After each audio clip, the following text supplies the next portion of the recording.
supercritical CO2 extractions, but they tend to, like, I haven't heard of people doing it like as far as like industrial scale stuff, you end up just sourcing the CO2 that's in like a supercritical scale, right? Rather than like Really putting something together and then dry ice and pressure. Huh? That is it. So that is interesting to me. That because it seems like dry ice isn't cheap, but it seems like that would be a lot easier. Right. To just put dry ice in and let it come up to pressure. Interesting. Yeah, it's like the same sort of systems where you have like the recirculator type thing with a compressor and everything. You end up with filling another tank up with CO2 that has been already pre-pumped out. Yeah, kind of like the way you recover refrigerant from like a refrigerator or something. Yeah, I guess so. Yeah. Probably similar type of pumps too, with gases. So when I was in grad school, there was potential for a lot of startups in the cannabis industry. Because I was in Colorado. And Colorado was one of the first states to legalize recreational weed, and that happened while I was there. And being in the chemical engineering department, everybody in the chemical engineering department is all about how do I turn my idea into something that makes money, or how do I do a startup out of somebody's garage. Everybody in grad school has a friend who's doing a startup that they're consulting with and things like that. And so we looked at working with some dispensaries, taking some of their product and making something useful that wouldn't be sellable by today's standards, but at the time nobody was doing that. That was all just pure waste. I didn't get into it mostly because it seemed like it was still the Wild West, and we didn't want to sink a bunch of money into something and then be told it was illegal, since there was no regulation whatsoever yet. But it's interesting field to be in. Same with a lot of stuff like essential oil extraction. There's a lot of essential oils and spices and herbs and things like that, where the oils are now like turmeric oil is a hot topic right now, because it's not really, doesn't do a whole lot per se, but it's worth a lot of money because people will pay for it because it's a superfood extract. I actually have a friend in Hawaii where turmeric grows it's literally a weed on their farm, and he got a contract with a health food company to give them a bunch of turmeric extract. You just had to figure out the right solvent and the right purification method. Yeah, I think Larry Hamilton has a bunch of turmeric. Yeah, that sounds like Larry Hamilton. Yeah. We get that imperfect food. Sorry, my slides are still trying to sync up on the internet here, so give me a second.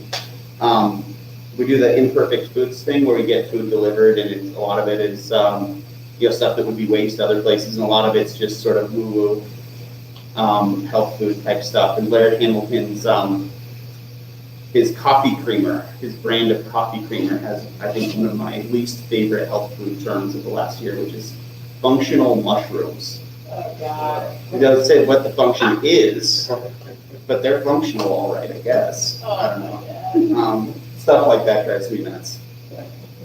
I tried some, though. It tasted just like whipping cream and coffee. It's functional. Yeah, You feel more functional. Yeah, exactly. You're functioning at a higher level. All right, so we had a quorum here, so we'll go in and let's talk about last week's quiz. Because I kind of dumped you into the deep end a little bit. Part of it was because we didn't have class on Thursday, I didn't go back in and double check the quiz because we didn't have class on Thursday, and that's usually my trigger that I need to go look at this week's quizzes. But it's also a good, I'm not going to pretend like I did this on purpose, but this is something that happens in classes, especially upper division college classes, where you will get an assignment where you haven't covered the material yet, and you have to go in and most of you did pretty well as far as like, well, we didn't cover this stuff in class, but I know the section we're in the textbook. I'm going to go in and try and learn it on my own, and you guys did fairly well for the most part. So excellent work. And that's a good life skill to have because you won't always get to. Sometimes there will be an assignment where we never cover stuff in class. Not in my classes typically, but in some classes. That's a pretty common thing to have happen. Like, well, this is the topic that's going to be on the test, but we're not going to touch it in lecture, so go learn it. So it's a really good skill to have and to know where to go to get help. And the textbook is usually your best bet. Yeah, I would probably agree with me, but it sure was a whole lot easier The second time. the second time around. Yeah, well, you at least had some basis for it, right? So if we're looking at our possible isomers of C4, C4H9Cl, we've done this, used this molecule as an example before, or a lot of these.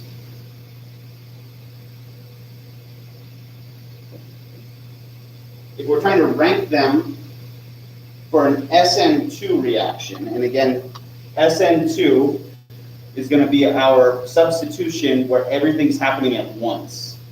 So it's just a vocab term that we're going to get into, and it has to do with the rates. Where the Sn2, S stands for substitution, N stands for nucleophilic, and 2 stands for second order. And second order is referring to the rate constant. So an Sn2 reaction is a concerted reaction where everything's happening at once. So if a second order, everything's happening at the same time. First order means that it's broken up into steps. That's our stepwise version. All right, so substitution, nucleophilic, first order. We'll talk about the rates again in a second. But or we'll talk about rate laws rather. If we want to know which of these is going to react the fastest for an Sn2 reaction, if it's second order, let me see if my slides have updated yet.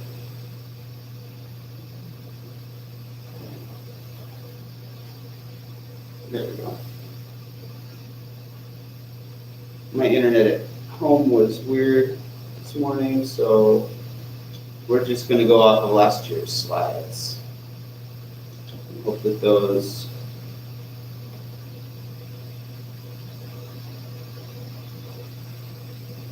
No, everything on Dropbox is giving me trouble right now. Well, we can go from the PDF then.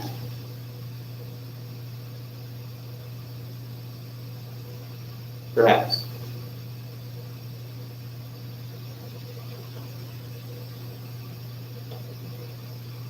It always pays to have more than one way to get to files that you need. To the talk at lunch today, right? Free food, support the science department, always a good thing. Where is that? Ooh, you are really on the spot. University Center, thank you. Just where? Yeah. That's the new building out by the theater. Oh, the Maloff Yes, area, okay. the Lisa Maloff University Center. There it is. Do we have to go outside here to get in there, or is there like Yeah, a way? you have to go outside. Well, technically, but I mean, Maybe not, because they have an opening over in between here in the theater department now. There's a door that's open. It's supposed to only be for access to the F wing, I mean, but I think you could go out that way. with the university center, because it has its own door, you can just like walk out the front doors and walk Yeah. right over. Okay, so they won't they don't lock you out because it doesn't have a checkpoint? You might have to come back in through the library, but you can get over there. Okay, And since you'll be with Carl once you get over there, you don't need to worry about making it back over here for 1 o'clock lab starting, right? Just follow Carl's lead on that. All right, so here were our two mechanisms, concerted and stepwise. Concerted meant we are the nucleophile attacking our leaving group, leaving at the same time, right? And see if I can zoom in a little bit. And our stepwise meant our leaving group leaves first and then a nucleophile attacks. So what that means in terms of order and kinetics and rates is that our concerted mechanism, if it's happening all at once, we need two things to be running into each other at the same time. That means that if we decrease our concentration of either of our reactants, that's going to affect the rate. Because you need both of them to be present at the same time at the same place, right? So if you lower the probability of running into one of them, that affects how fast things are going to happen. Right, so if you think about the probability of getting rear-ended around town, it goes up the more cars you have, right? Because you can't get rear-ended when you're by yourself. Right, so concerted mechanisms are going to be second order, meaning our rate is going to be equal to a rate constant times the concentration of your alkyl halide times the concentration of your nucleophile. That's why we call them second order. So Sn2 is always going to have this form. It also means we have two zoomed in here now. Somebody asked a question about how do we measure these kinetics? How do things like rates and order mechanisms, how does this get measured in the lab? A lot of times it's a method of initial rates. You do the experiment, you see how fast it happens, and then you change the concentration and you see how fast it happens. And then you change the other concentration and you see how fast it happens. So we can measure this directly, and what we see is that the more methyl groups you add to this is what's called the active carbon, the carbon that's doing the reacting. So the carbon that has the leaving group on it that's being attacked, the more methyl groups you add around it, the slower the Sn2 reaction is going to go. Because physically, you need the nucleophile has to be able to get to that carbon. The more stuff you have in the way, the harder it is for your nucleophile to come in there and get in and attack.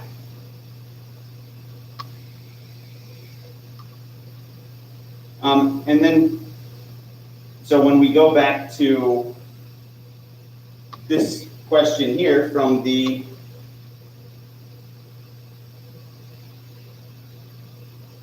quiz, we're trying to say increasing reactivity towards an Sn2 reaction. The ones that have the least stuff around the active carbon are the ones that are going to react the fastest. So in each case, we can circle the active carbon.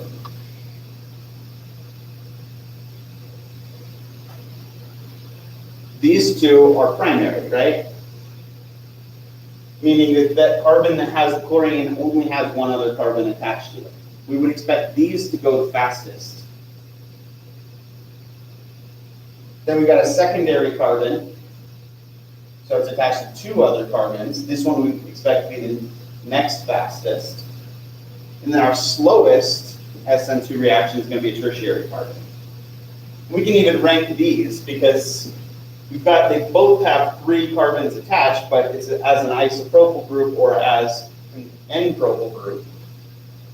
This is going to have more stuff closer to the active carbon, so this one even will be a little bit faster, or sorry, slower. For our fastest one, for Sn2, okay, is going to be this one.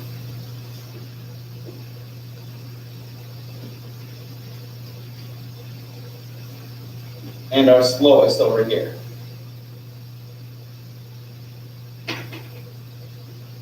For Sn1, when things aren't happening all at the same time, we have two different steps, right? So if we have two different steps, we need to consider, okay, well, of these two steps, what's the rate that terminates that? What is the slowest step here? And for this mechanism, it kind of makes sense when we look at the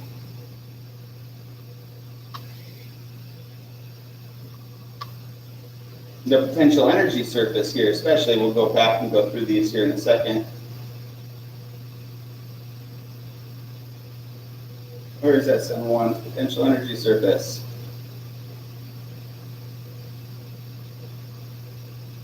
Here we go. This is worth paying no attention to the rest of this. We'll talk about what the rest of this means in a minute. When you have two steps, the one with the largest leap is going to be your slowest step, right? For an Sn1 reaction, that's going to be your leaving group leaving. So, and how fast that's going to happen depends on how stable this intermediate is. The more stable this intermediate, the lower the barrier is going to be. Right, so we can actually rank these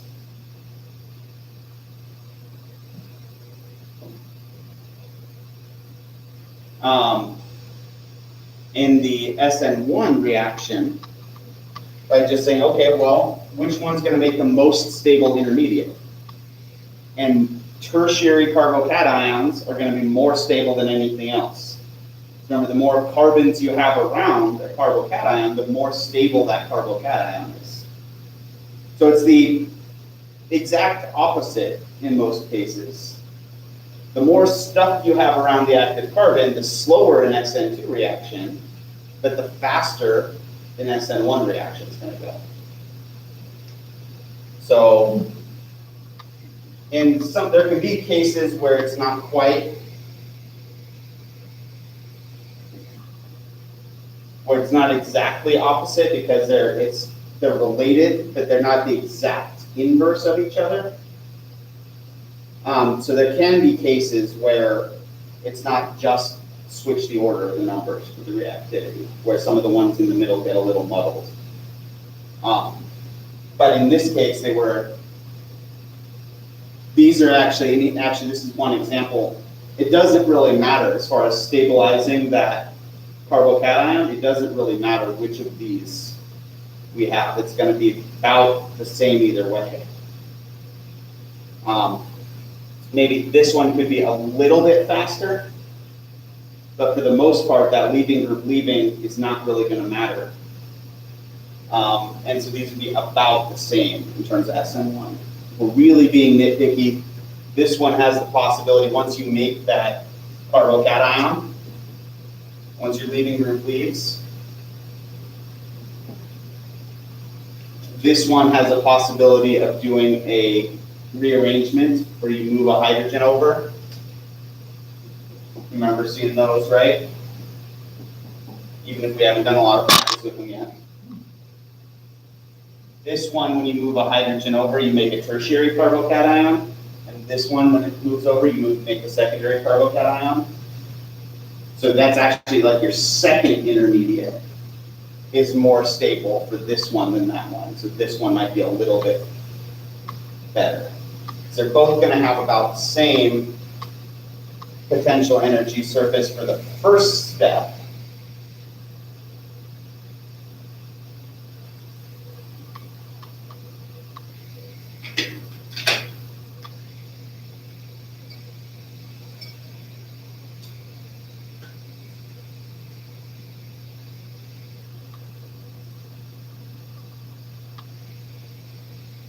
So the black line is representing this molecule, and purple is this molecule. The first step is going to be more or less the same, but the second intermediate is more stable, which can kind of have a bit of a cascade effect. Or if you make the second intermediate more stable, that makes this first intermediate a little bit more stable, even if not by very much, which means that can lower this transition state energy just a little bit. So if we're being nitpicky, if we're splitting hairs, we would say this one was third for Sn1, and this one would be fourth. But practically speaking, these are going to be the same rate. We'd have to have a very, very well set up system and be very, very careful about how to measure things to be able to tell the difference between these two.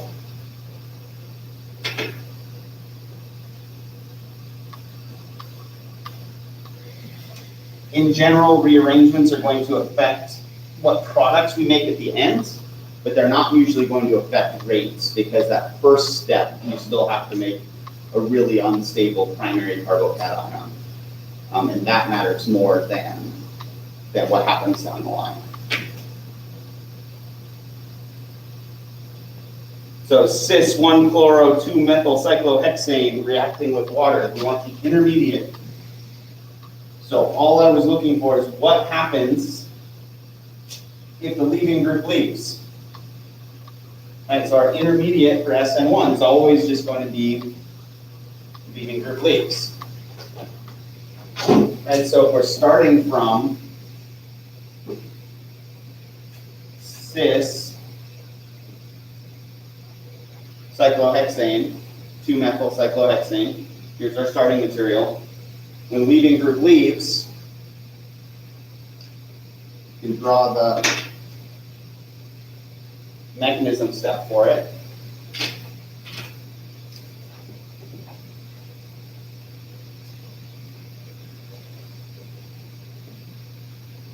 Just looks like that.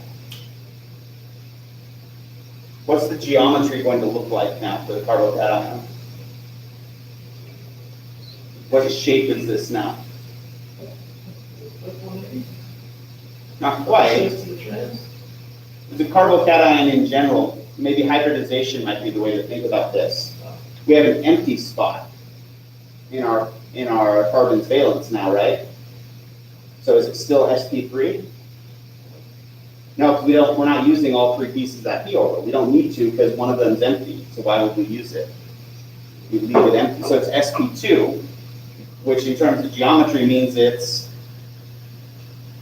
not tetrahedral anymore, but trigonal planar. It's flat.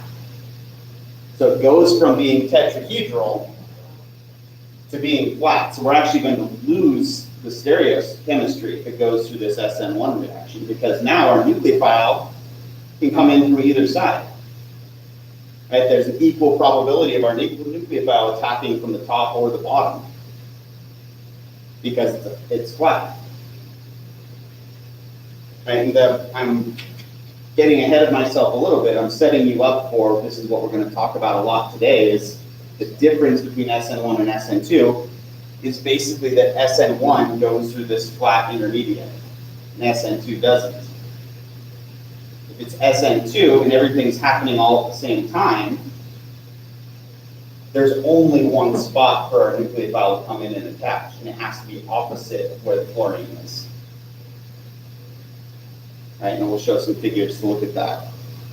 But as far as answering the question, this is all I was looking for. That's the intermediate we're looking for. If you were really on top of things, you could have recognized that there was a second intermediate because there's a hydrogen there, right? And if we move that hydrogen over,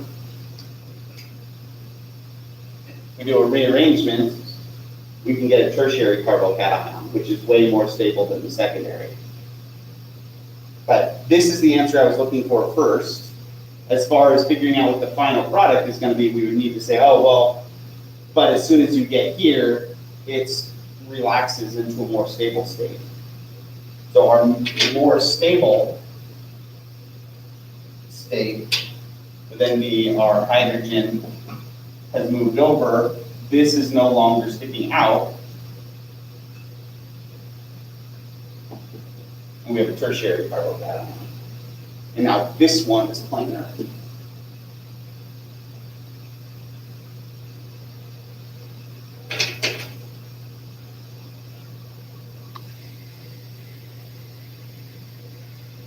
And we're going to talk about solvents. Some of you figured out that there was a solvent effect, that there was more going on here because this is an ethanol. And some of you just looked at our table of reactivities.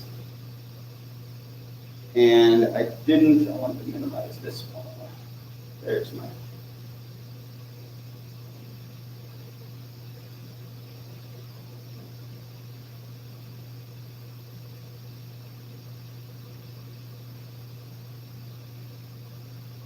Some of you just looked at our table of leaving groups and pKa's. Say, oh, well, iodide is a better leaving group, therefore it's a worse nucleophile. Therefore, chloride will be faster. That's true-ish. It's true if you're in an aprotic solvent, and we'll talk about what that means in a minute. It turns out if you're in the right solvent, you can actually get these to reverse. So by changing the solvent, you can change what's a good leaving group. Just like by protonating things, we could change what was a good leaving group, right? It's similar. By changing the solvent, you can change what's a good leaving group. We'll talk about why in a minute. I'm going to try one more time to see if my Dropbox is still fighting me. All right, well, we'll just keep using the PDF then. All right, so when we're going to look in depth at Sn2, because Sn2 is really the simplest mechanism you guys are going to see. It's going to always come back. It's one of those. These two substitution mechanisms are, if you take any standardized test that's going to have OChem on it, if they're going to ask about mechanisms, it's almost certainly going to be one of these two. These are the first ones everybody learns. They're the simplest. They're the easiest to remember, and they make the most sense when we do it right. Brad? I just want to be clear that an Sn1 reaction is first order with respect to rate. Correct. Yep. So Sn2, the two, and I'm going to say something that might confuse the issue, might muddy the water, but I don't want you to think you found a good way to remember these and have them backwards. Right? So second order is where the two comes from, not number of steps. It's backwards for number of steps. It's first order reaction is stepwise, is 2 steps. Second order reaction happens all at once. Right, so try not to mix those up. I'm sure everybody will at some point, but do your best. I'm going to try not to say the words 1 step and 2 step anymore. I'm going to say stepwise and concerted, so that you're not putting numbers to the number of steps, because that just makes it more confusing. 2 is for second order, which means concerted. All right, and so this was figuring out the rate order for Sn2 is pretty straightforward. Like I mentioned, we do a method of initial rates, and you just double the concentration, see if the rate doubles. And so they figured this out pretty quickly. So I'm going to show you that how experimentally they determined how this all works. They figured out that adding methyl groups on the active carbon slows the reaction down. They basically said, okay, starting with methyl chloride, let's start with ethyl chloride, with chloroethane. And they noticed that the rate slowed down. And so what that told us, basically that active carbon had to be playing a role, had to be part of the rate determining step, because changing the environment of the active carbon slowed things down. Again, from our point of view, thinking of things in terms of molecules, that seems pretty obvious. But when they were first figuring this out in the 1800s, they didn't have the benefit of understanding what orbitals were. And so they were trying to figure this all out sort of from scratch. And this is what the piece of information they had was. And it's got a little bit out of order. So if the reaction's second order, that tells us that the transition state involves both reactants.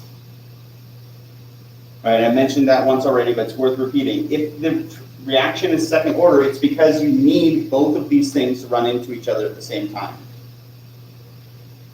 And that tells us that the transition state involves both of those molecules. Brad? If you increase temperature, do you increase the probability of them running into each other? Yes, but you also increase the probability of things happening if it's a first order reaction as well.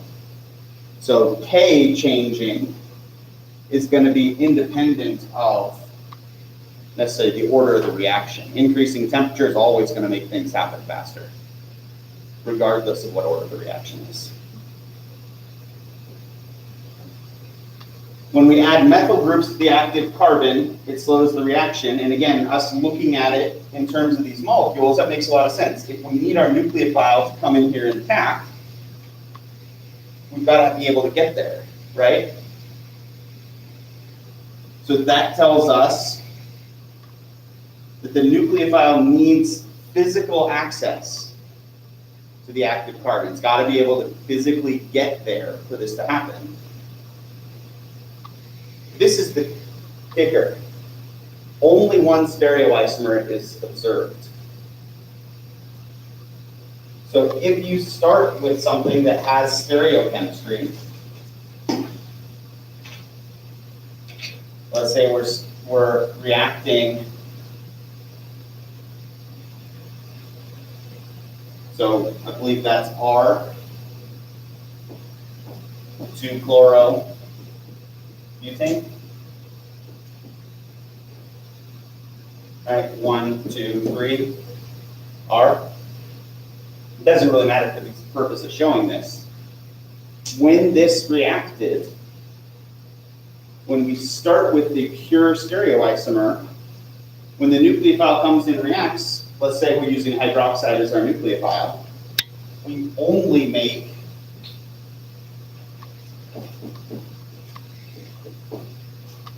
the S. We don't get a mixture of the two. And so that tells us that there's something very specific happening at the active carbon. Basically,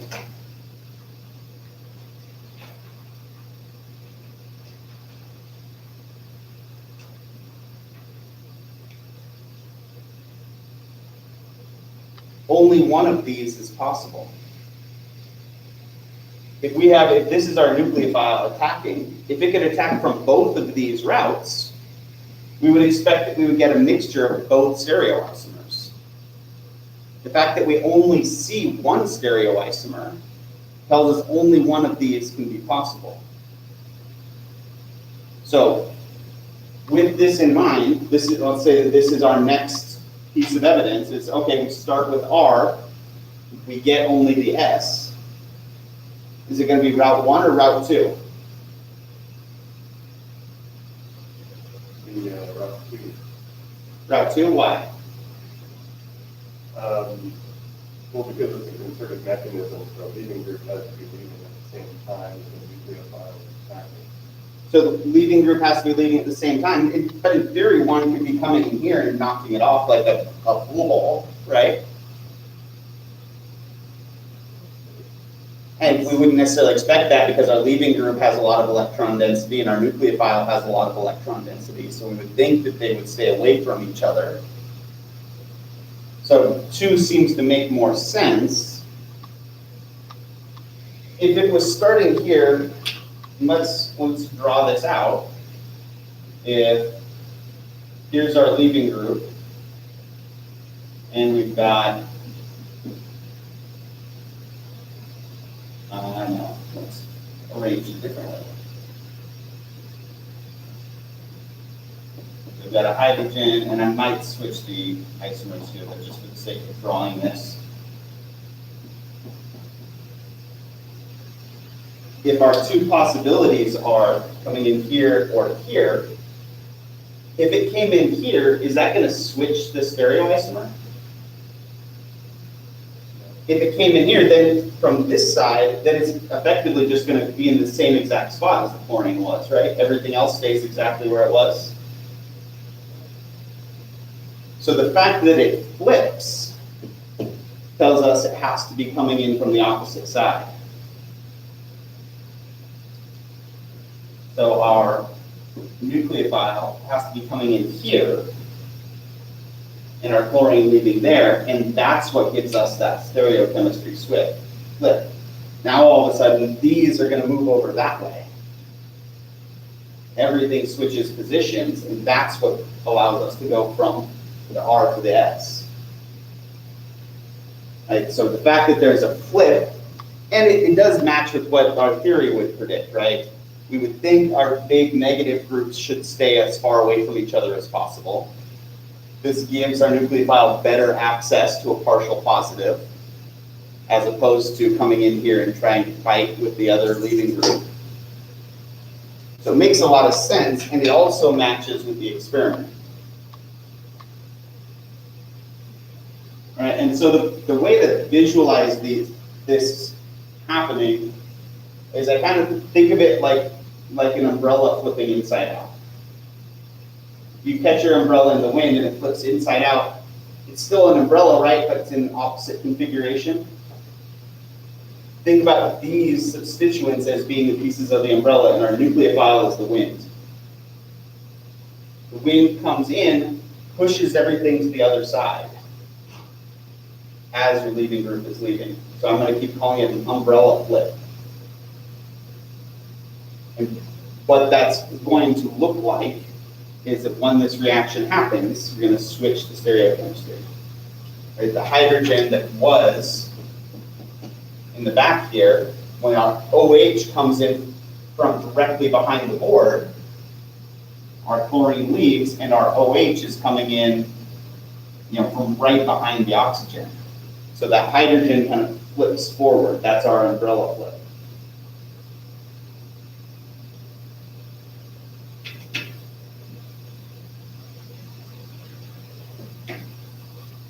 Right, and one of the cool things about this is we can actually explain this also in terms of orbitals. And here's a Newman projection of what it would look like if it went through reaction 1. We're going to get one stereoisomer to go through through pathway 2. We get the other stereoisomer where they're mirror images of each other. I have a lot of good figures for this one because my very, very first teaching job, the interview was giving this lecture. And so I had lots of time on my hands and was fresh out of grad school and knew how to make all these figures myself. Every one of these figures I made, I actually calculated the potential energy surface and the electron density for that one to show where the partial positive is going to be and the partial negative is going to be for chloromethane.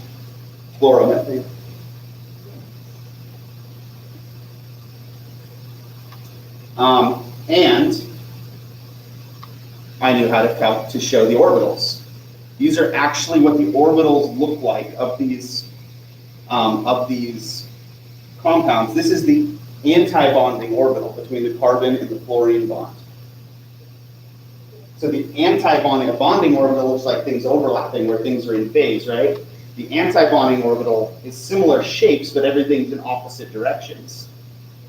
And what that means is the anti-bonding orbital has this big empty space over here. That if you can start bringing electron density in and adding electron density to that anti-bonding orbital, it makes it more stable. So what's happening at the transition stage, you're making the anti-bonding orbital more stable, which is destabilizing the bonding orbital. So we can actually explain in terms of hybridization and orbitals why the leaving group is leaving at the same time as our nucleophiles coming in. We're adding electron density into an anti-bonding orbital, so our bonding orbital is weakening. So if we're just drawing this by hand, we wouldn't bother trying to draw the anti-bonding orbital per se.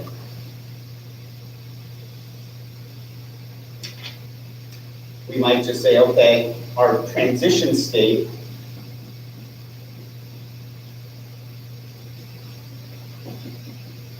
so fluorine is our leaving group and fluoride, in this case, is our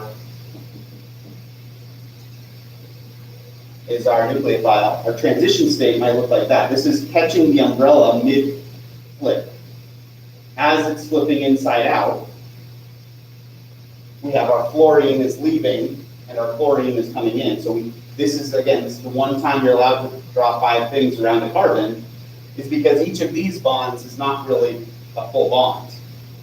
This was the bonding orbital that's now breaking. This was the anti-bonding orbital that's now turning into a bonding orbital for the other atom.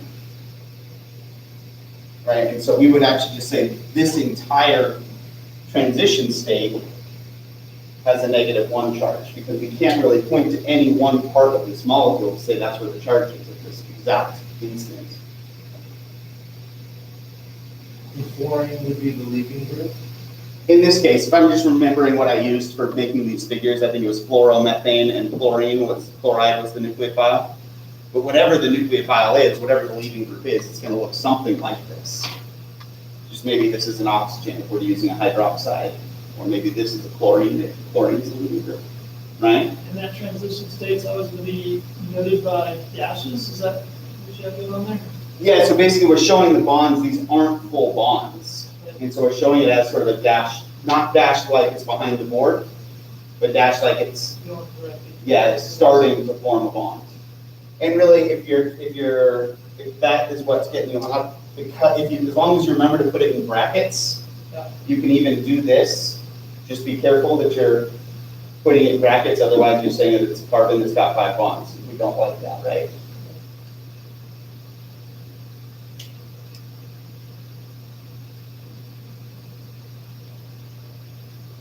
Right, and so this is not an intermediate, right? This is not something stable that can exist for longer than just an instant, literally. There is one instant in time when this is happening, and then it either goes back the way it came, or it continues on our reaction path. This is our equivalent of taking a bowling ball and putting it at the top of Spooner Summit. Immediately, it's going to start rolling one way or the other.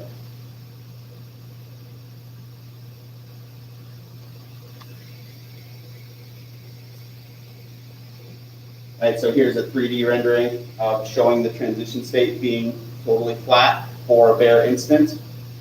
And then all 3 of these that are flat are going to do this, and we're going to get back to our familiar tetrahedral shape.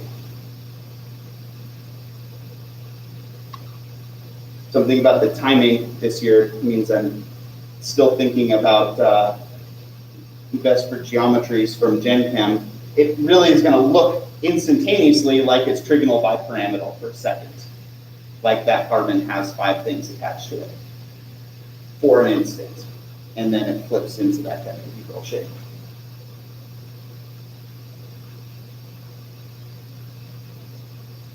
Alright, so again, simplest mechanism we're going to talk about because it happens all at once, so no steps involved.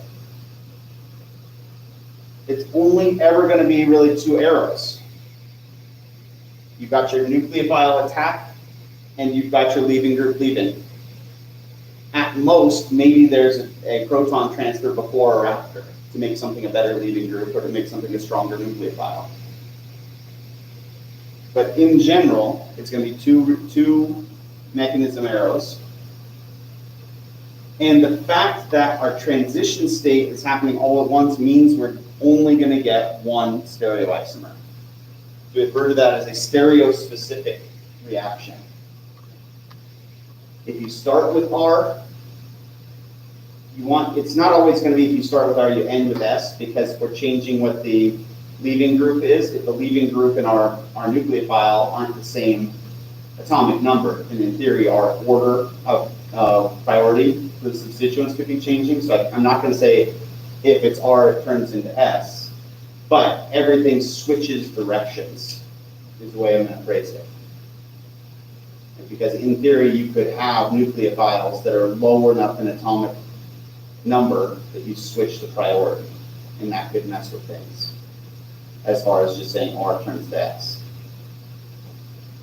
So it's only going to flip when it comes in from the backside, but it potentially could come in from the front side, is that correct? So- From earlier? And then So I was showing you the 2 possibilities. We only see one of them. We only see the backside attack. Yeah. And we know that it only goes to the backside attack because we only make this product. Yeah. So I was giving you the historical context of this is what they knew, these were the possibilities, this is what actually happens though. Right? And so backside attack, Sn2 is backside attack. Yeah. It's a common enough term and it's funny enough that people tend to remember backside attack. Sn2 is the backside attack. Right? When you say active carbon, are those active carbons usually stereoisomers? Not always. So not in this case, right? Because it doesn't matter which hydrogen's which. But if they are, then we're only going to get one stereoisomer.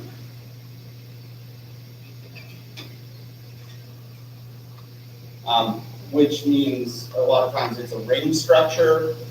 A lot of times it's just something like 4-bromobutane.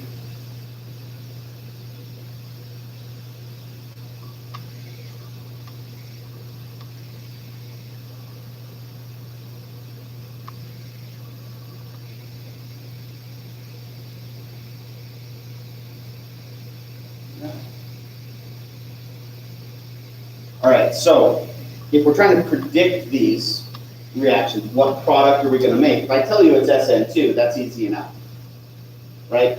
Figure out what has a negative charge in it and figure out what your leaving group is, and you're just going to switch up, right? Paying attention to stereochemistry if it's relevant. If I ask you something like, will this reaction happen? Or does equilibrium favor the products? We have to go back to our table for how strong different nucleophiles are. And so remember that the stronger the acid, the more stable something is as a base. And if it's stable as a base, that means it's not going to be a good nucleophile. It'll be a good leaving group. Because if it's stable as a base, it means it's stable on its own.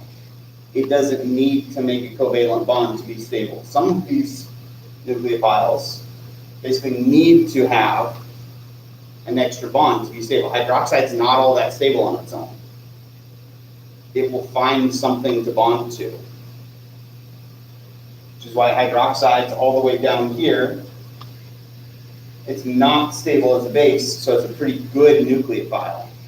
It's a pretty bad leaving group.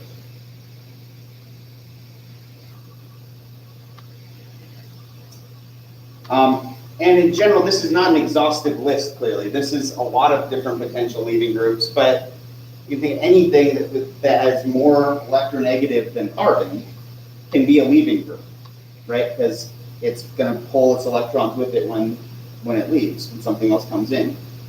So this is not an exhaustive list. If we wanted to make adjustments, this is enough to give you sort of the ballpark. These are the most common ones. Most common form you see these in. But sterics do affect things. The same way that the sterics around the active carbon slow things down, sterics around your nucleophile can affect things as well. Which is why T-butyl alcohol, all the way down here, it's a good base, but it's actually not that great as a nucleophile, because it's got all this stuff around it. So we're going to get into more specifically the difference between a base and a nucleophile as well.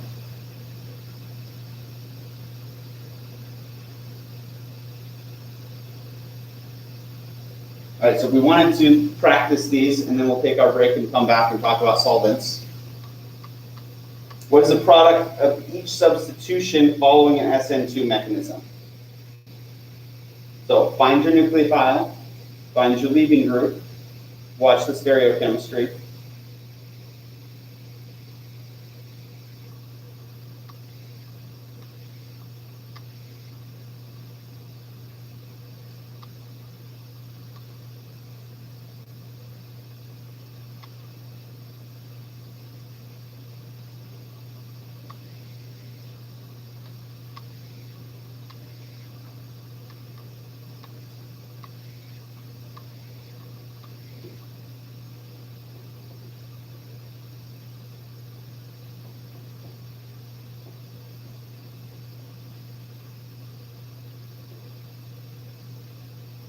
So for the first one, chloride is our leaving group.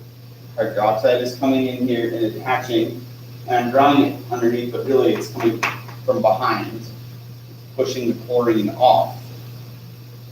And so we wind up with the OH being behind the board now, because the chlorine left coming out towards us.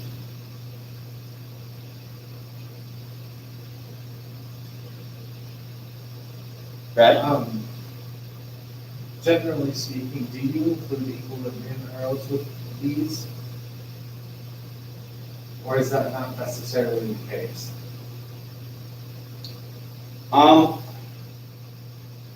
wouldn't mark it down wrong either way. In this case, there's basically, we would look at the solvent and we would look at how stable the two bases are, and if they're far enough apart in terms of pKa values, we could say this is essentially irreversible.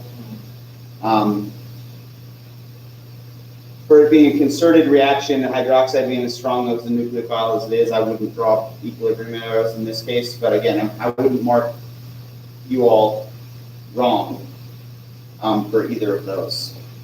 And I guess I am curious now that I've asked, is it possible for them to bounce back and forth between? Yeah, absolutely. Let me, actually, I'll just use the, I'll just draw a potential energy surface here. So anytime we have a reaction happening, remember that how the Boltzmann distribution works, right? That's that modified bell curve. It looks like this, where it trails off to infinity, and this is kinetic energy, and this is the fraction of the molecules that have that much energy. And we would do things like, okay, well, if this is our, let's say that this is our transition state energy, and that means that this percentage of the molecules have enough energy to make it over that barrier to go from here to here.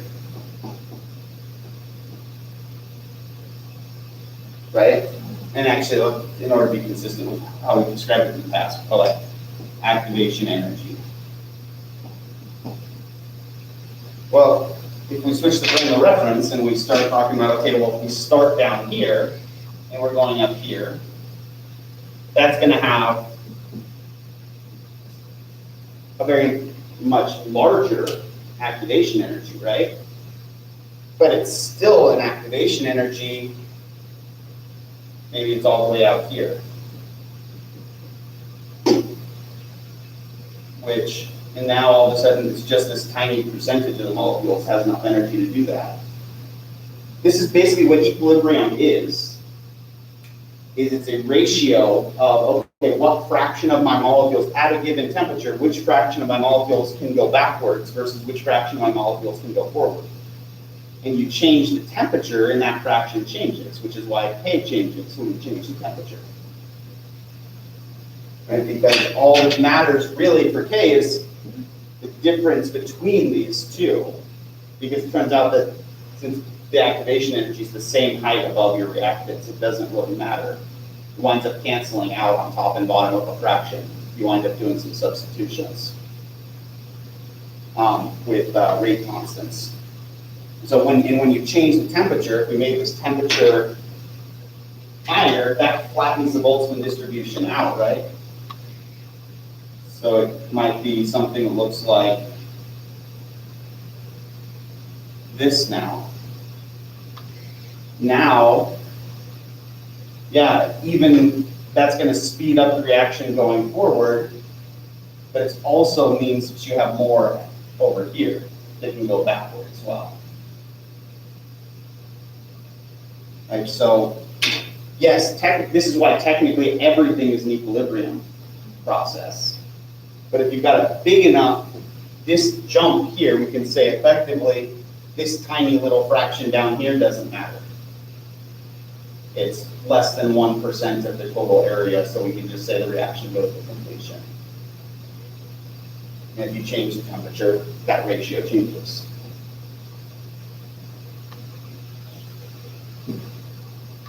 All right. For this bromomethyl, so cis-3-methyl bromocyclopentane. When we have a nucleophile, it doesn't really matter what the nucleophile is. We're not used to dealing with NH2 with the negative charge necessarily. It doesn't really matter, right? It's got a negative charge, therefore it can be a nucleophile. As far as predicting what will happen here, negative charge attracted to a partial positive. Leaving group has to leave. So because the bromine is leaving away from us into the board, our nucleophiles coming in on top of the board. Everything else about the molecule stays exactly the way it was.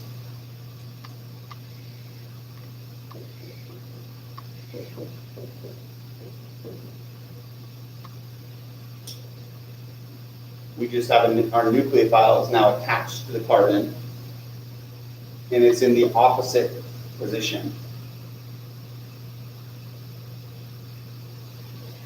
If I'm being realistic, 9 times out of 10, if it starts R, it's going to wind up S, because almost everything has a higher atomic number. Pretty much all of our nucleophiles are going to have a higher atomic number than carbon, right? Because our nucleophiles are halogens, oxygen, nitrogen, all things that have higher atomic numbers, unless there's something like another halogen is already attached here, or another oxygen is already attached that's not the leaving group. Unless there's something weird happening here where it's not just carbons, usually you're going to switch from R to S or S to R.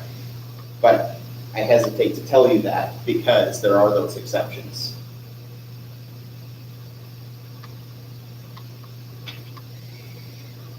All right, let's take a break. And let's come back at 5 after.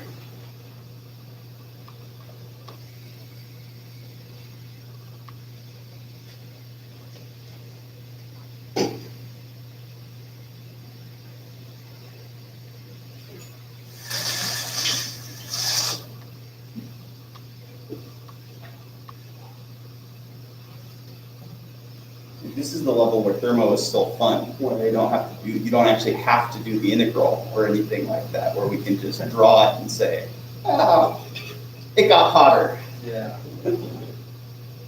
When you actually have to do the math, it's a lot less fun. Yeah, some integrals people, And this one in particular, right, is going to be the integral for the Boltzmann distribution is going to be e to the negative x over a constant, and then you're going to be integrating from 0 to your activation energy with respect to, and this is kinetic energy with respect to kinetic energy. So it's not that complicated, but when you put finite bounds on it, and then when you're in a chemistry class and you're thinking about it conceptually, you don't necessarily want to have to remember how to integrate it e to the negative.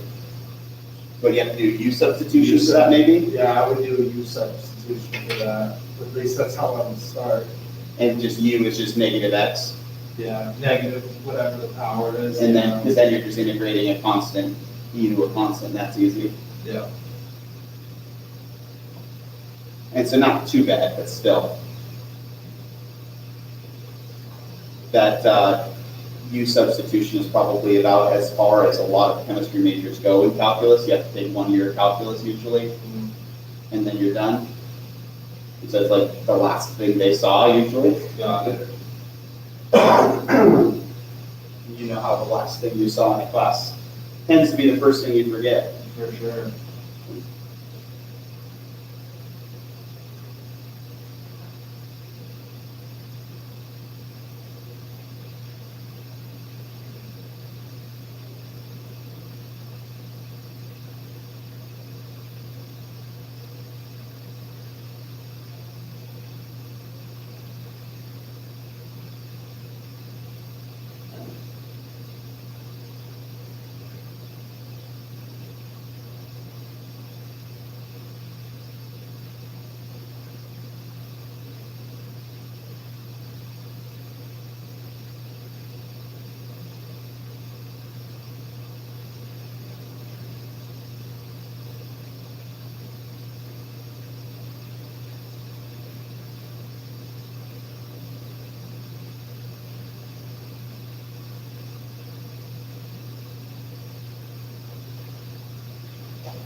have a project for, geology, and we get pretty much free reign on what it is we get to choose on.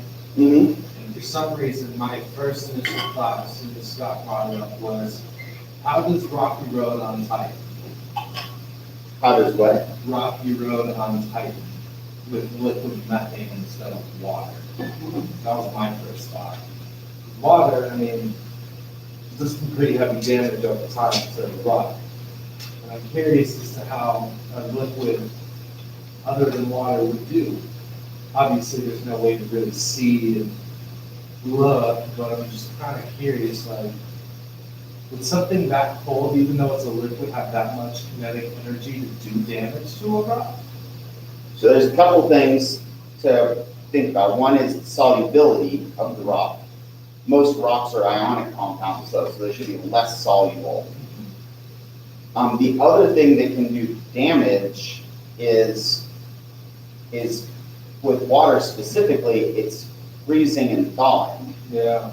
So it doesn't necessarily have, if we assume that all rocks are going to be insoluble in water for the most part, otherwise they would have already dissolved for the most part, right? Yeah. Just, that's a big assumption. It's not all that accurate. There are a lot of rocks that will, minerals that will dissolve in water, but we just start from there just for simplicity's sake. Yeah. You still have to deal with the fact that when water gets into something and then freezes, it expands, right? Yeah. Which makes that crack bigger, which means more water gets in, and then when it freezes again, the crack gets bigger. Yeah. So it's less about the cold and more about the number of freeze-thaw cycles. So my in-laws are from Minnesota, right? Clearly gets very cold there. But it does, because it gets so cold, it doesn't go through as many freeze-thaw cycles as we have out here. And so our roads, and even the paint on our roads, gets beat up a lot faster than the roads in Minnesota, despite the fact it gets colder in Minnesota. It's more about the fact that in a winter, we might go through, especially if it's a well-used road, we might go through 70 freeze-thaw cycles on a road in one winter, and in Minnesota, it might be 3. And so in that respect, changing what that solvent is could change things. It's going to be backwards, right? Because most things get bigger when they're they get smaller when they're solid. So yeah, so bigger when they're liquid as opposed to water, which is backwards. Yeah. But you're still going to have the issue that when it goes through a phase change, that's going to force things apart and back together. It just would be in the opposite order. And if you're using methane, methane's not really going to freeze at Earth-like temperatures, right? And then you get liquid methane, but you're not going to get solid. You're not going to get methane ice on Earth easily. And so you'd be more. And when things turn into a gas, they don't break things apart the same way. So in terms of, if you're looking at like a tarmac, liquid methane can do a lot of damage because it's non-polar, and a lot of the components of asphalt are soluble in a non-polar solvent. Which is why when you spill if you spill paint thinner on your driveway, you can see that spot for the next year. But if you're talking about naturally occurring rocks, most of them will not be soluble in a non-polar solvent. It's an interesting, you could look at different rocks. You could look at different rocks and even do different number of freeze-thaw cycles. You could do a project even where you took, a sample of granite and you put it in an ice cube tray surrounded with water, and then you froze it, pulled it out, let it thaw, froze it, counted how many times, and see if you can get a measurable amount of degradation over, 30 freeze-thaw cycles or something like that. I'd be kind of curious about that. Granite, something, what's the term when they're all jumbled together, all the different types of rocks? That's not igneous, is it? It depends. Granite is an igneous rock. It's an intrusive rock. Okay. It's formed underneath the crust and then it's uplifted. Mm-hmm. Yeah, that one's an igneous rock. Anything where you've got those different grain boundaries, I would expect sandstone especially, because not very tightly held together, granite. Yeah. You might see, you could do something like that too. Do 30 freeze-thaw cycles on granite versus sandstone versus something else. All right. Let's get back to talking about Sn2. This is just looking at the sterics. He said the larger the group attached to the active carbon, the slower the reaction goes. And it is sterics. Physically, you need room for your nucleophile to come in there and attach, or the reaction won't happen.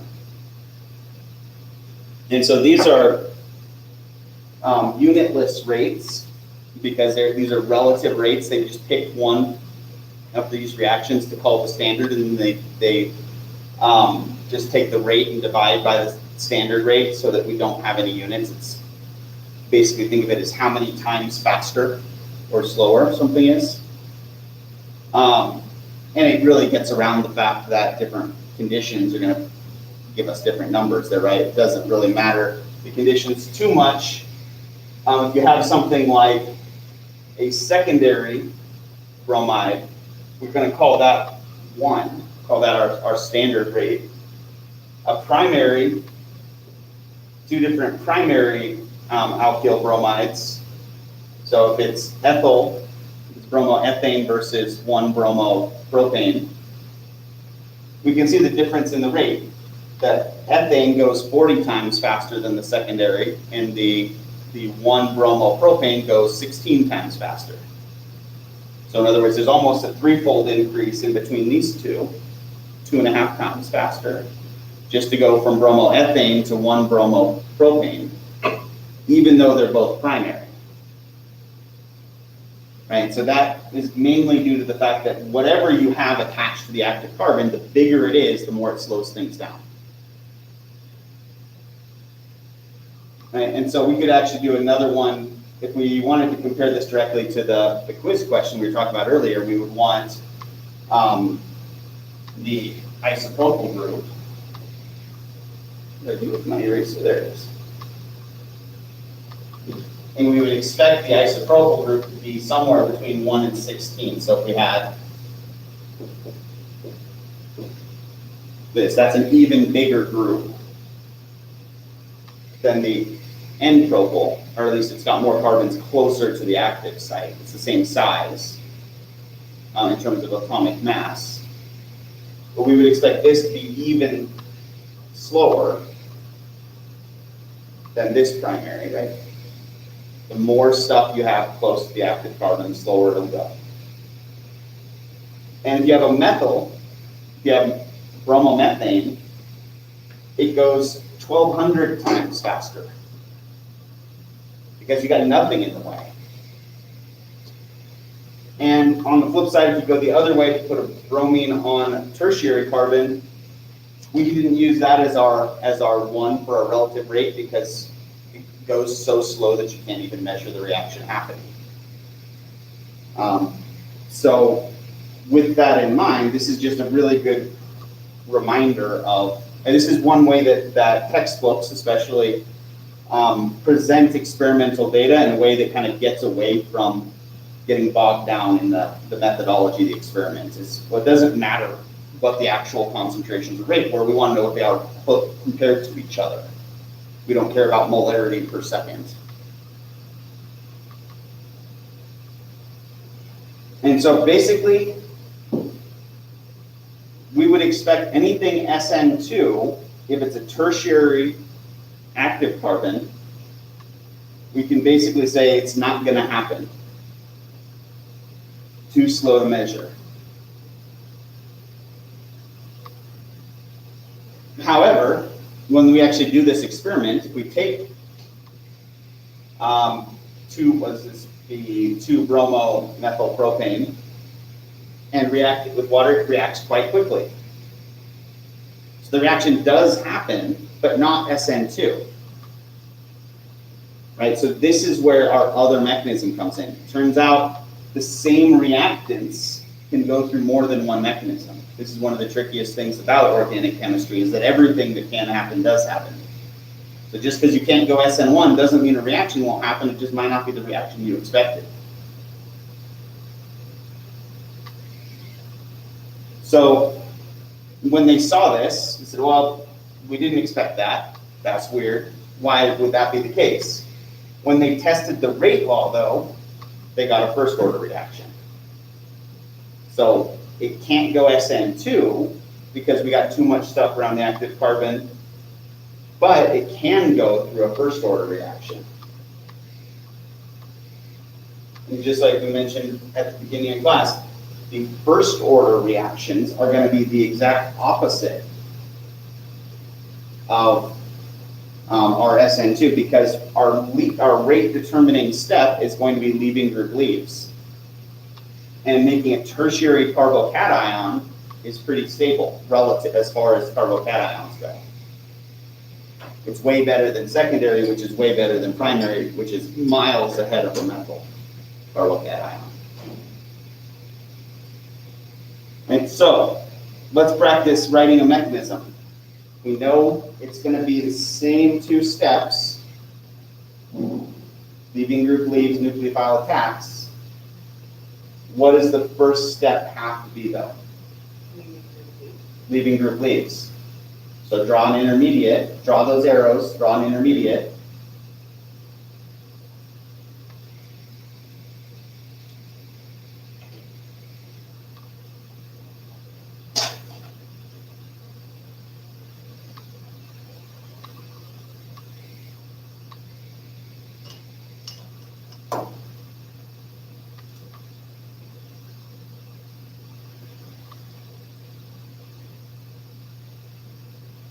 Leaving group leaves is about the easiest mechanism step you can have.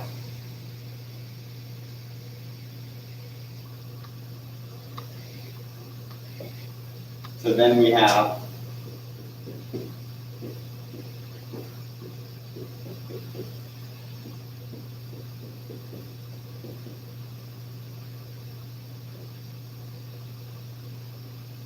a tertiary carbocation. Our bromide is floating around by itself. And we still have water around because that was our other reactant initially, right?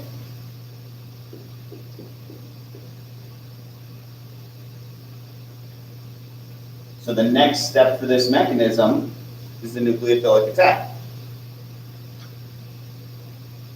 So again, we always want to show electrons moving towards a positive charge. So make sure you're drawing your arrow either from the oxygen or even better, draw a lone pair on the oxygen.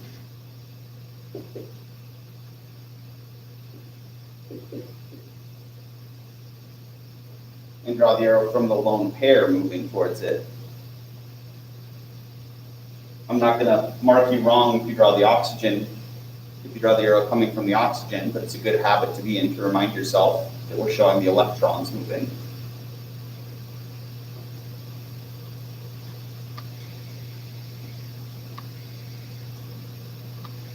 So all we did is, now the bromide's just off by itself, we can ignore it now. We drew a new sigma bond forming between the water and our carbocation, so it's not a carbocation anymore.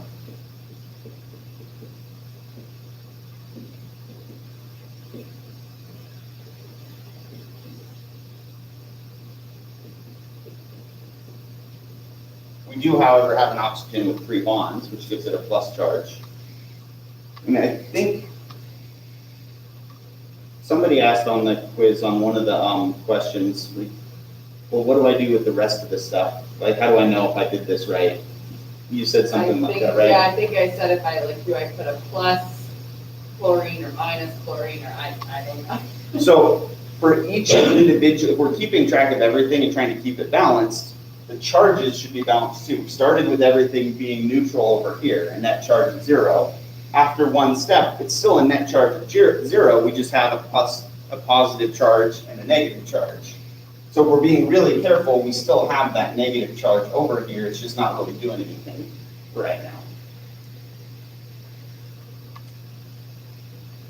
And if you don't want to keep drawing that, it's also okay to write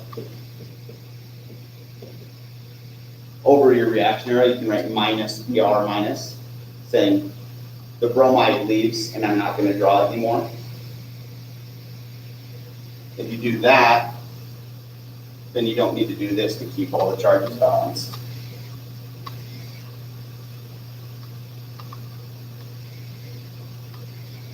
But on the other hand, if we're trying to get all the way to an alcohol group, an OH, where everything's neutral, we don't want to stop a reaction here. We want our carbon-based compounds to end being neutral or at least stable. So as soon as I go through and erase the bromides, we actually want the bromide back because it's going to be what takes the extra H plus away. So we have one extra step in this case because we have a nucleophile that's neutral. That's going to give us an intermediate that has a positive charge, and we got to do a proton transfer to make it neutral.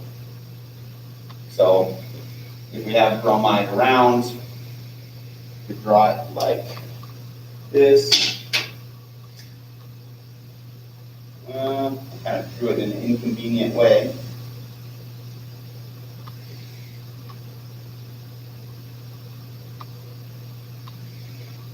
Bromide steals the extra H plus.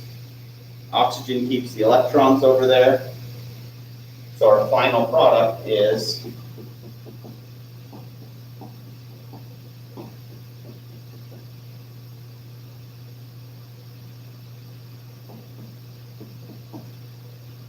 the OH group.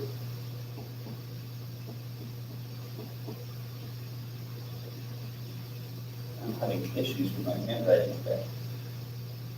And HBr. Right, so it's not quite just a two-step reaction because we needed to sort of tidy things up at the end. A lot of times proton transfers, it's sort of like crossing your T's and dotting your I's. The bulk of the mechanism were these first two steps, leaving group leaves, nucleophilic attack, and then we tidy things up with a proton transfer to make it look nice and neat.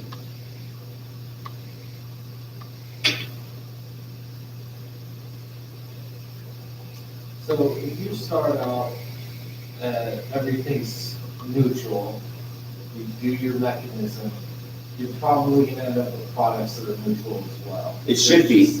If you kept everything balanced, they will be. Because we can't bring charges out of nowhere, right? Yeah.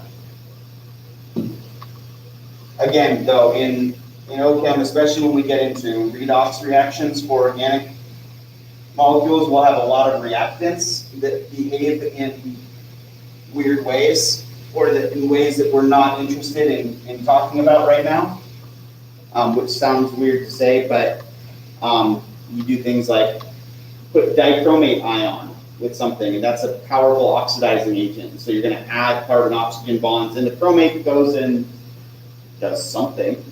We don't really care what it is, though, because it's not organic.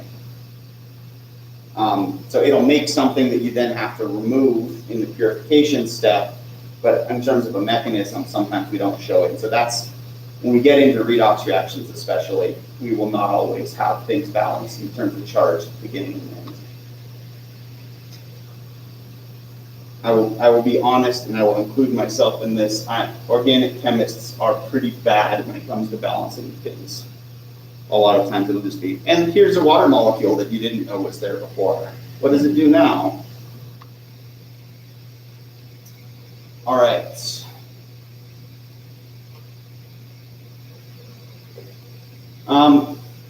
If we want to know how things are going to affect Sn1 reactions, a lot of times, a lot of the factors are similar to Sn2 reactions. In particular, for Sn2 reactions, if you had a good leaving group, that made it easier for the reaction to happen. That's still true here. It matters more even though it's Sn1 though, right? Because your rate determining step is literally just leaving group leaves. If it's going Sn1, the nucleophile doesn't really affect the rate determining step, right? The rate determining step was leaving group leaves, nothing to do with the nucleophile. So nucleophile strength matters a lot for Sn2 because it's basically how strong, how much of a bully is it, how much can it get in there and force the leaving group to leave. But it doesn't make a difference in Sn1. If we think of the active carbon as being the coolest action figure Christmas toy. SN1 is effectively somebody leaves their cool toy on the playground and somebody else comes along and finds it. Doesn't really matter how strong or big the person is that comes and finds it, right? Sn2 is somebody coming in and taking it from a first grader. Now it matters how big that person is, right? I don't know why all of my analogies when it comes to electrons have to do with bullying, but it's a pretty good analogy when it comes to the way these atoms behave. One thing we do have to pay attention to is because we go through an intermediate, a carbocation intermediate, if a rearrangement can happen to make it more stable, it will. So we can add an extra step in there that's basically move a hydrogen or a methyl group over if it's going to make a more stable intermediate. Right, so it's one more wrinkle to pay attention to because it's happening in discrete steps.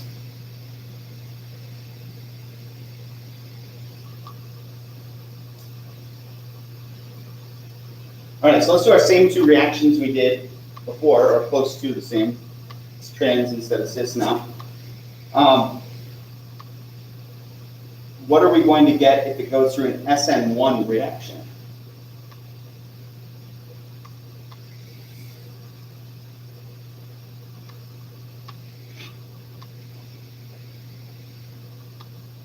More or less the same thing, right? It's still substitution. So, both isomers. right, we're going to wind up making, see, the same one we got before, but we're also going to get the other stereoisomer. So because we go through that carbocation intermediate, that is planar, it's flat. That intermediate could be attacked from either side. So when you're drawing a mechanism, you don't have to show it attacking from both sides, but as you're getting used to this, it might not be a bad idea. Our intermediate in this case looks like this, right, where this is flat, which means our hydroxide, you come in from on top or on bottom, you're going to get a 50-50 shot roughly, right? So with that in mind, we're going to get a roughly a 50-50 mixture of the R and the S. So this is not a stereospecific reaction if it goes SN1. We lose the stereospecificity. Brad? Yeah, so in this case for SN1, there's a time delay between this, correct? Which is why there's that moment where you could go from either way. Right, or it could rearrange if there's a way to do that. Right, it pauses in the middle being a planar molecule carbocation, and then that opens the door to a lot of things happening. And you can assume that the attached hydrogens are moving as well, doing everything, right? Right, everything's moving around, flexing around, rotating. So yeah, so we have this, it basically until it bumps into another nucleophile, you have that intermediate floating around on its own. As far as writing these on a quiz or a test, if you wrote it like this,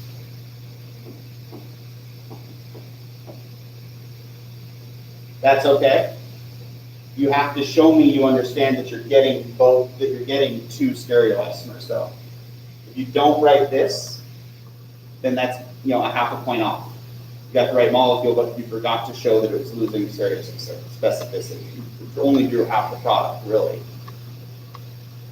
The other way you'll see it writing this is you'll see it referred to as a racemic mixture. Racemic mixture just means you have equal amounts of R and S of both of the two stereoisomers. So this is acceptable as well.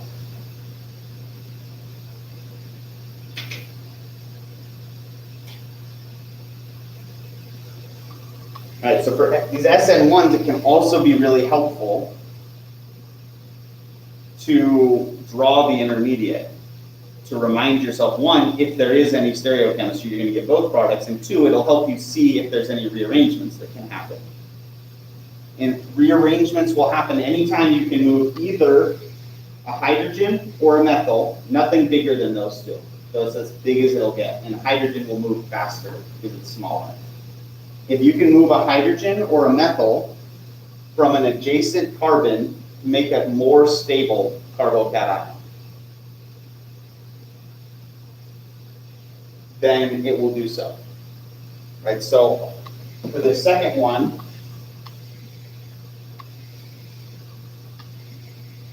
our intermediate is going to look like our first intermediate. Looks like this, right?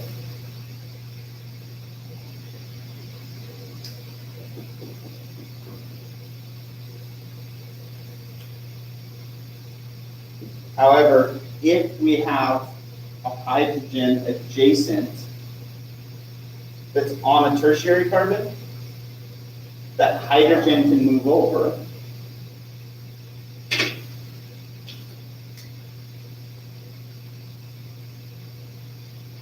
So the mechanism step would look like that. You don't have to show the mechanism. If I just say what's the product or products, all I really care about is this. You don't have to show the mechanism. Sometimes it can be helpful though if you're going to get, or to, basically it's like showing your work when you're doing arithmetic or a conversion or something like that. You don't have to, but it can be helpful. And it certainly helps me assigning partial credit. So now our new intermediate, our second intermediate,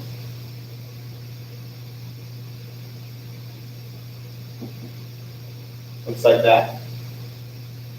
And we lost the stereochemistry on that one too, right?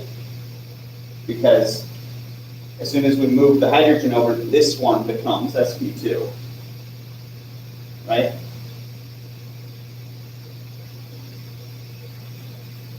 So now this is our intermediate that our nucleophile actually will come in and attach to. So our product winds up being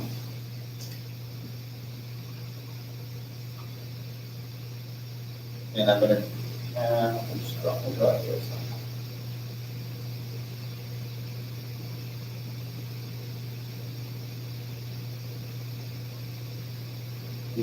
Do we get two different stereoisomers?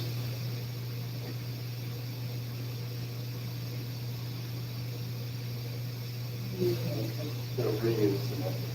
The ring is symmetric. Both directions around the ring are identical, right? So you couldn't assign priority one versus the other. So this doesn't have a stereoisomer. The mirror image of this is the same molecule.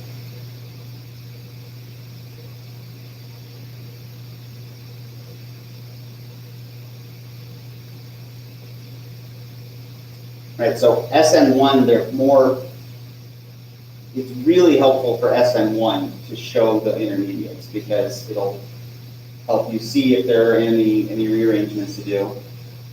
And it will remind you about the stereochemistry if it's going away. Sn2 is so simple. Everything's happening in a concerted way that it's less necessary to show that there is no intermediate, right? So you could draw the transition state if you wanted, or you could draw the mechanism, but it's maybe not as helpful as drawing the mechanism here with multiple steps.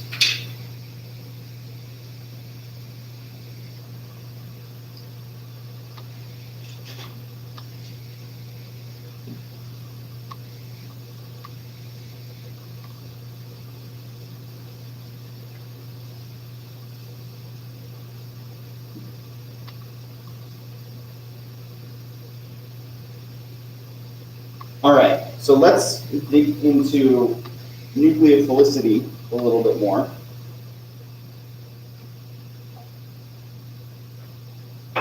Which is basically how strong of a nucleophile something is. Right, so our first approximation, our first order approximation here was basically if it's a good base, meaning if it's stable as a base, it's a good leaving group, and therefore it's a bad nucleophile. That was sort of where we started with the pKa's, right? The problem is that there are conditions where a good leaving group is not necessarily a weak nucleophile. It can be a good leaving group. So being good leaving group is pretty much always tied to being a weak base. The weaker the base, the better the leaving group. However, just because it's a weak base does not mean it's a weak nucleophile. And we'll talk about why, but essentially strong nucleophiles are going to be anything on this list. Let me zoom in a little. And I believe this chart is from the end of the chapter material. There's a table in some of the summary section that has a list of good nucleophiles, strong nucleophiles and weak nucleophiles. What do you notice about these two categories?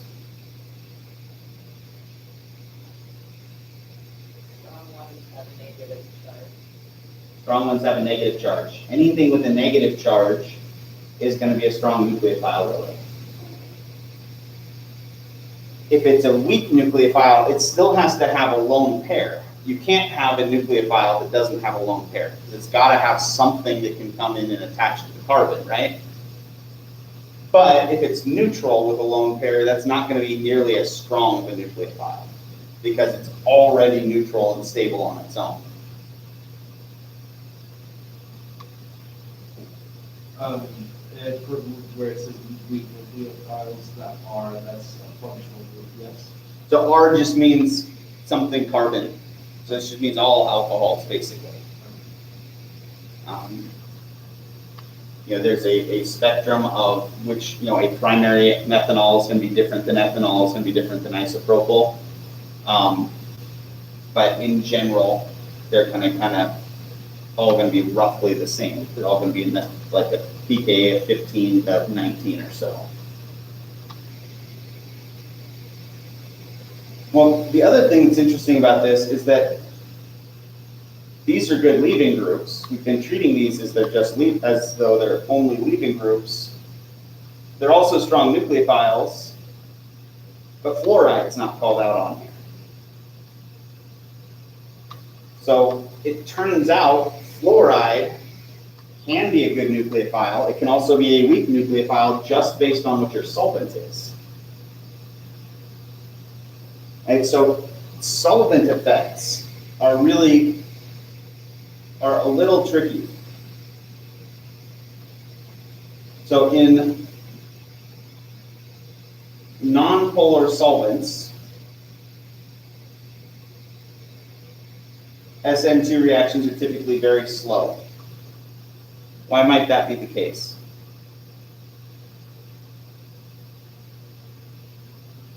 Ratios between the reactants, perhaps? Yeah, basically, if it's a nonpolar solvent, negatively charged nucleophiles are not going to dissolve very well in it, right? Because negatively charged nucleophiles are going to dissolve better in polar solvents. Sn1 reactions are also going to be slow, but we would normally expect Sn2 does not go through a charged intermediate, so we would normally expect nonpolar solvents, Sn2 would be better than Sn1. Problem is neither reaction really goes very well in totally nonpolar solvents, because we need something to dissolve our strong nucleophiles. And is water typically the good starting point? The problem with using water as a solvent is water is also a nucleophile. So if you want a reaction to happen that has one of these as your nucleophile, you don't want to do it in water, because then water will come in and react as well. Right? And so that actually puts us into a category of,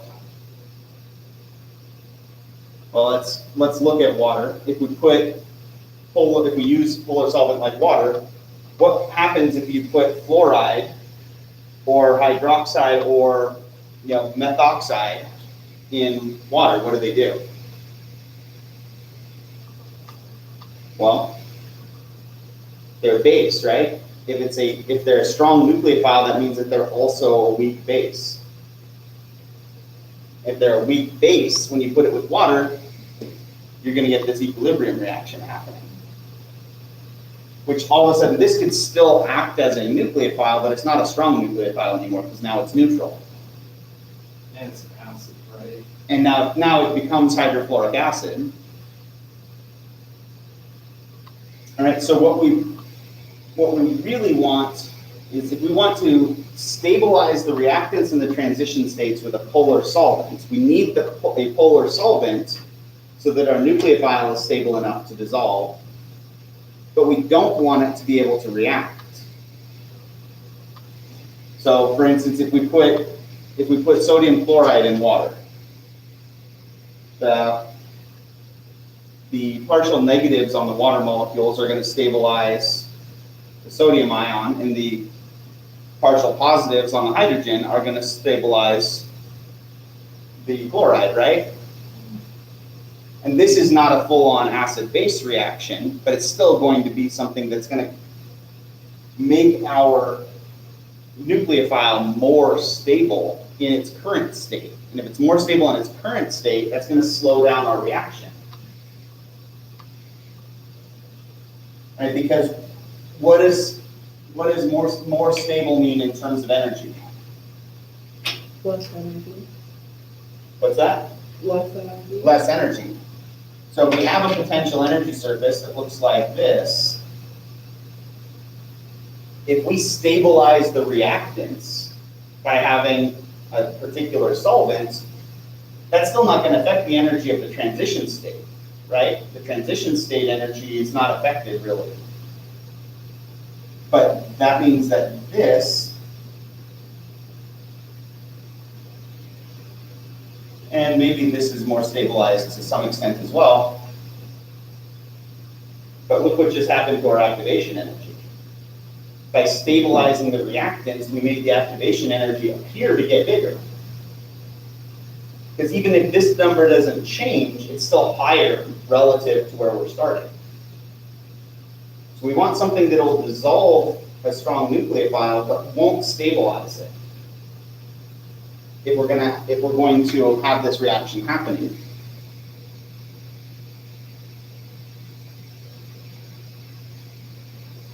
And it turns out that the stronger the base, which is to say better at pulling protons towards itself, the more this affects it. Right? So fluoride is affected more than chloride, which is affected more than bromide, which is affected more than iodide. Which is why on that last question on the quiz, if we just looked at what the best leaving group is, we could say, oh, well, iodide is clearly a better leaving group than chloride, therefore chloride should react faster. But the fact that it happened in ethanol is going to flip that order, because the chloride is going to be more stabilized by ethanol than iodide is. And that comes down to just the size of the ions. Iodide is so much bigger, it can't be stabilized as much because the ethanol molecules are just small compared to it. Right, and so here's kind of what I was just showing. If we want to stabilize, if we can stabilize the intermediate more, we can make the reaction go faster. So stabilizing and nucleophile strength doesn't play a role in Sn1 reactions, right? So for Sn1 reactions, having something like water as your solvent is fine, because we don't really care about how stable the nucleophile is. We just need we need the intermediate to be stabilized. But if you're going to Sn2, we want to make sure that we're not stabilizing the reactants too much. So simply by changing the transition state, we can change whether or not whether we favor doing Sn2 or Sn1. For the same reaction, we can force it to go one mechanism versus the other just by picking our solvent carefully.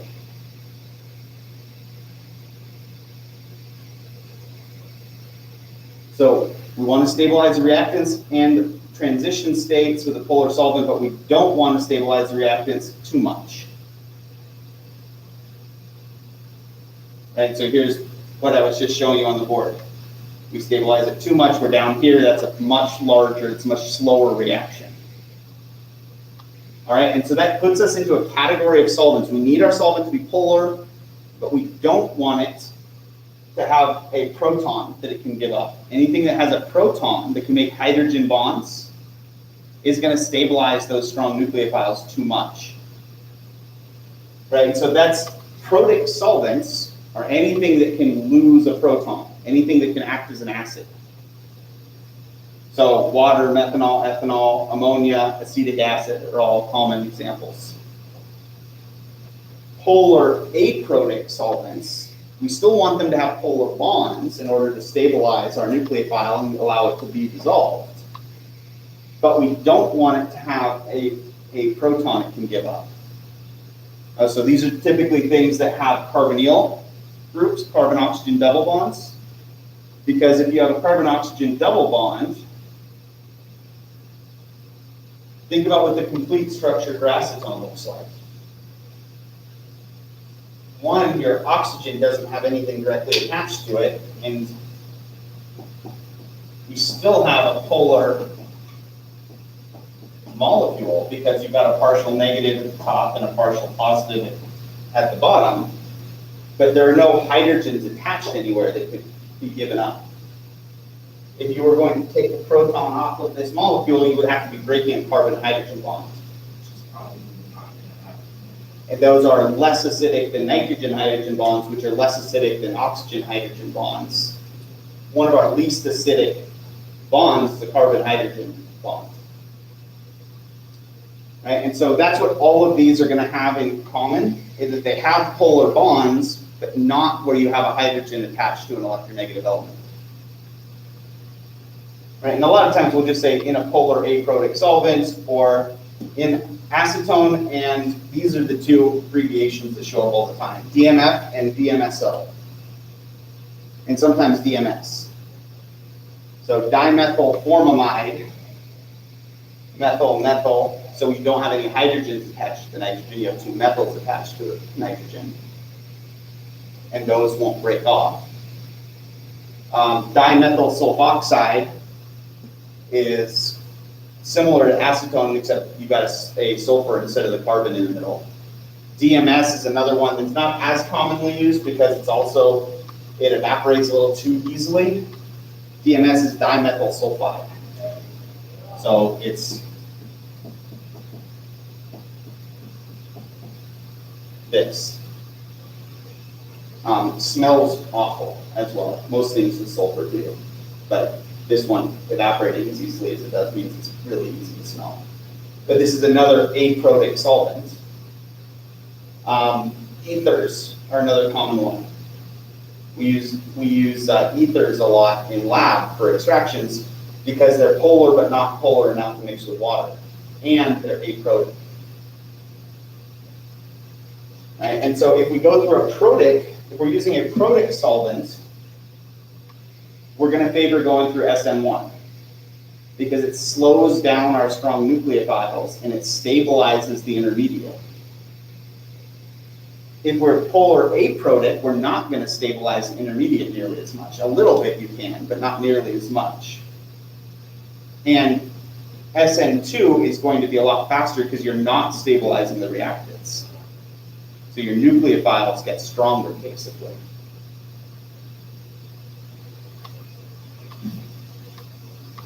All right, so I think we're close to a good. So there's some examples. We'll talk about some of these in detail, but just to wrap up the quiz question, it was, I'll write it a little bit differently. No, with bromide, and then iodide was the nucleophile, right?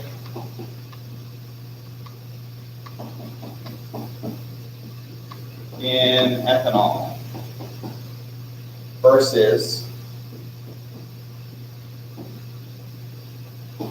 and it had it as sodium iodide and sodium chloride, but it's really the chloride and iodide that are what we care about.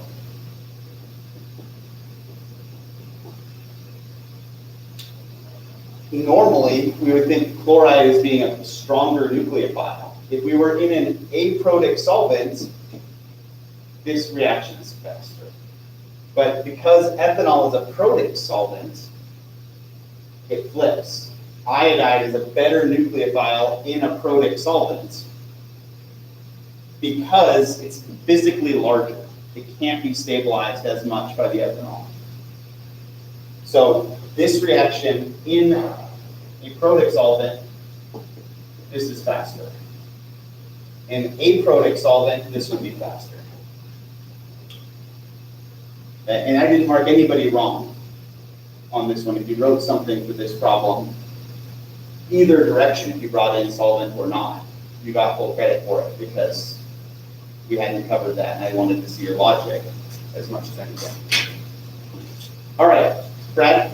I do kind of want to talk about my logic with it. So I consider the bromine the leading group, because it is. Yeah. And since the iodine and chlorine were not the leading group, I figured electronegativity played a larger role. Chlorine is more electronegative than iodine, so I kind of figured that one would go faster. Not knowing what we know now, though. Right, so, and it's similar, iodide is a weaker base. HI is a stronger acid than HCl. Because I minus is more stable on its own than Cl minus. Cl minus on its own is better at finding other charges. And so it's less about the electronegativity in this case, and more about the pKa. Got it. All right, any other questions before we'll break for the day? Okay, I'll see everybody at lunch. Have a good morning.